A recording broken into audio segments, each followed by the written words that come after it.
This one's rough, folks. Like, really rough. Even for those of us who think we've heard it all when it comes to messed up ways to die, this one, well, it's up there. Definitely not for the faint of heart. No, definitely not. But hey, that's why we're here, right? To dive into the dark corners and come back with a deeper understanding, not just of the what, but the why and the how. And in this case, the how is particularly vivid. Yeah, this deep dive was actually a listener request, inspired by that Wendigoon video, the one about the most gruesome ocean death. Right. The Byford dolphin incident. A classic, if you can call it that. Well, classic might not be the right word, but it's definitely infamous. And for good reason. What happened on that oil rig back in '83 is the stuff of nightmares. No doubt. But even with the, shall we say, graphic details, there's so much more to this story than just the gore. Exactly. This isn't just about shock value. It's about human error, about the unforgiving physics of the deep sea, about the lasting consequences of cutting corners when it comes to safety. So let's set the scene, shall we? We're talking about the North Sea, November 5th, 1983. And the Byford Dolphin, this wasn't just some rinky-dink oil platform. This thing was a monster, a massive, mobile, semi-submersible rig, the kind of engineering marvel that makes you respect human ingenuity, but also, maybe stay on dry land. Oh yeah, those things were technological beasts for their time. But with that size and complexity comes inherent risk, right? Big time. And the Byford Dolphin, well, it already had a history. Just a few years earlier, back in '76, there was a lifeboat accident. 6 crew members, gone. Just like that. A stark reminder that these deep-sea operations, they're inherently dangerous. And when something goes wrong, it goes wrong big time. No margin for error. And that brings us to a crucial aspect of this whole story, the kind of diving involved in these operations. Saturation diving. Ah, yes. Saturation diving. Not your average dip in the ocean, that's for sure. Not even close. I mean, most of us, we go snorkeling, maybe a little scuba diving if we're feeling adventurous.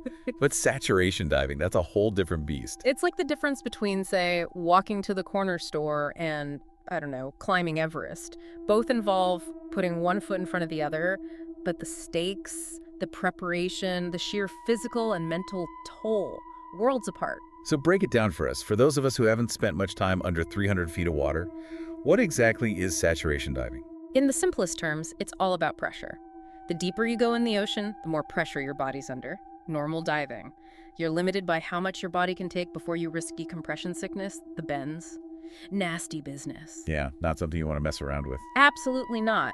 So saturation diving gets around that by, well, saturating the diver's body with gases at the same pressure as the depth they're working at. So they're basically turning themselves into pressurized vessels. Exactly. Allows them to stay down for days, even weeks at a time, without having to decompress after every dive. It's an amazing feat of science and human endurance, really. But as with anything this extreme, there are serious risks involved. And I'm guessing those risks are amplified by the pressure everyone's under, both literally and figuratively. Oh, absolutely. These guys are working in an incredibly hostile environment, hundreds of feet below the surface, under immense pressure, and often in dangerous conditions. It takes a special breed to handle that kind of work. The pressure these divers are under is something most of us can't even imagine. There was that incident, I think it was in the Gulf of Mexico, where a diving bell's counterweight snapped. You're thinking of the Byford Dolphin incident. Right, the Byford Dolphin. 2 divers inside the bell shot back to the surface faster than a rocket. Dead before they even hit the surface, right? It's instantaneous decompression. It's not pretty. Just goes to show, these guys, they're putting their lives on the line every time they go down. And they were compensated for it, weren't they? I mean, those were high-paying jobs, right? Oh yeah, you're talking upwards of $250,000 a year, sometimes even more. And even then, you could argue it wasn't enough, considering the risks. No, probably not. But hey, that's a conversation for another time. For now, let's get back to the Byford Dolphin. It's 4:00 a.m., November 5th, 1983. 2 divers, Edwin and Roy, are asleep in the pressurized living chamber. Meanwhile, 2 others, Bjorn and Trolls, are coming back up from a long dive. Exhausted, I imagine. Oh, I bet. Yeah. Talking hours underwater, in the cold, the dark, surrounded by nothing but pressure and potential danger. And probably eager to get back to the relative comfort of the chamber? Absolutely. So they make their way back up to the rig in a diving bell. This bell is connected to the chamber through a sort of airtight tunnel called a trunk. Wendigoon, he actually has a great diagram in his video that explains this whole setup. You should check it out if you haven't already. Always helps to visualize these things. For sure. Now here's where things get really hairy. See, the pressure inside the chamber and the bell, it's 9 atmospheres. 9 times what we experience at sea level. That's intense. That's an understatement. Yeah. Outside on the rig, it's just 1 atmosphere. Talk about a pressure differential. Yeah, and that right there, that difference is what makes this accident so catastrophic. It's like, imagine you're inflating a balloon, right? You put in a little too much air, what happens? Hmm. Exactly. Now imagine that same principle, but instead of a balloon, it's a massive diving bell under 9 atmospheres of pressure. The potential for disaster is, well, it's enormous. So Bjorn and Trollos, they're back in Chamber 1, getting ready to transfer back into the main living area. But here's the thing. The door to the chamber, it isn't fully sealed yet. And this is where human error enters the equation. One of the tenders on the rig, a guy named William, he's responsible for overseeing this whole transfer process. And for reasons we may never fully understand. He makes a fatal mistake. A fatal mistake. He unlocks the collar, connecting the bell to the chamber, prematurely. And that's when all hell breaks loose. 9 atmospheres. The pressure differential, like a bomb went off. More like a rupture, I suppose. Right. A sudden violent release of energy. Right. And tragically, Trollos, he's right in the path of that release. The reports, the descriptions of what happened to his body. We're talking about this later, right? The detail. Oh, we have to. It's integral to understanding the sheer force involved. Okay, yeah, you're right. So Tromswell. It wasn't pretty. Let's just say the decompression. Yeah. It didn't just kill him, it obliterated him. Scattered across the rig, they said. Organs found over 30 feet away. That's insane. The human body, as resilient as it is, it's no match for that kind of pressure differential. And the other guys. Bjorn, Edwin, Roy. Still inside Chamber 1, remember, that chamber, it became a decompression chamber in the worst way possible. But they were farther back, right? Maybe the full force missed them. You'd think so, wouldn't you? And at first glance, that's what it looked like. They found them almost peaceful, like they'd just fallen asleep. Eerie. So what happened? Autopsies told a different story. A horrifyingly silent killer. Silent. Oh, yeah. See, on the outside, they seemed almost unharmed. But inside, their blood, it literally boiled. The nitrogen in their systems, it turned into gas bubbles. Instantly. Like shaking up a soda bottle. Exactly. Only instead of a sugary drink, it's your blood.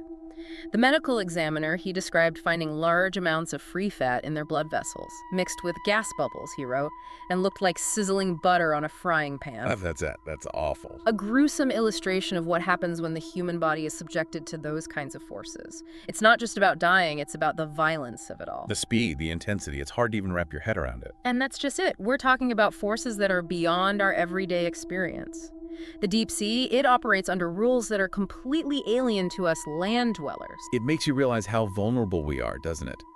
Even with all our technology, our attempts to control and conquer these environments. Nature always finds a way to remind us who's really in charge.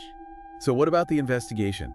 Did they figure out what caused William to unlock that collar too early? Well, that's where things get even more complicated and, frankly, infuriating. How so? So they dove into the records, the maintenance logs, all that, and what they found was, well, it wasn't pretty. Turns out there was a new, safer locking collar for these diving bells. Yeah, the kind that literally couldn't be unlocked while the bell was still under pressure. Foolproof, basically. Exactly. And get this new collar.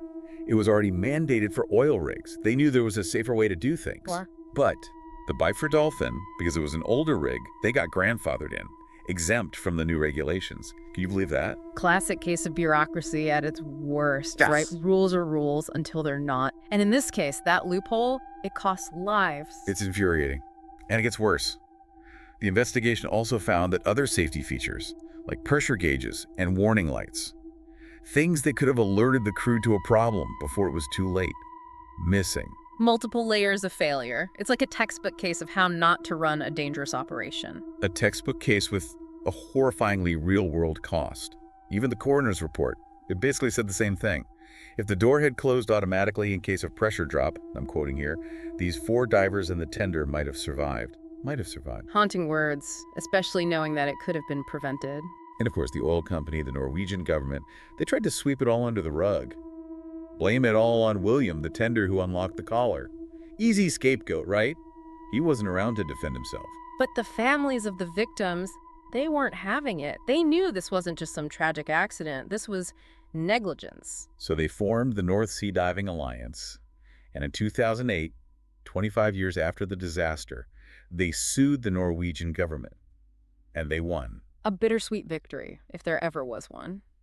Money can't bring back the dead, but at least it held someone accountable. And hopefully it forced some changes to prevent something like this from happening again. You'd hope so, right? But the sad truth is, it often takes a tragedy of this magnitude to expose these kinds of systemic failures. It's a pattern we see time and time again, unfortunately. The cost of human life weighed against the cost of doing things right. And all too often, it's the human cost that gets sacrificed. But hey, that's why we do what we do, right? To shed light on these dark corners, to learn from the past, and hopefully to prevent future tragedies. To remind ourselves that even in the face of seemingly insurmountable odds in the depths of the ocean, in the boardrooms of corporations, there's always a human element. And that element, it deserves our attention, our respect, and most importantly, our protection. Well said. Well said. To all our listeners out there, thanks for joining us on this deep dive. It's been a tough one, but an important one. Until next time, stay curious, stay safe, and remember, sometimes the most unsettling truths are the ones we need to hear the most.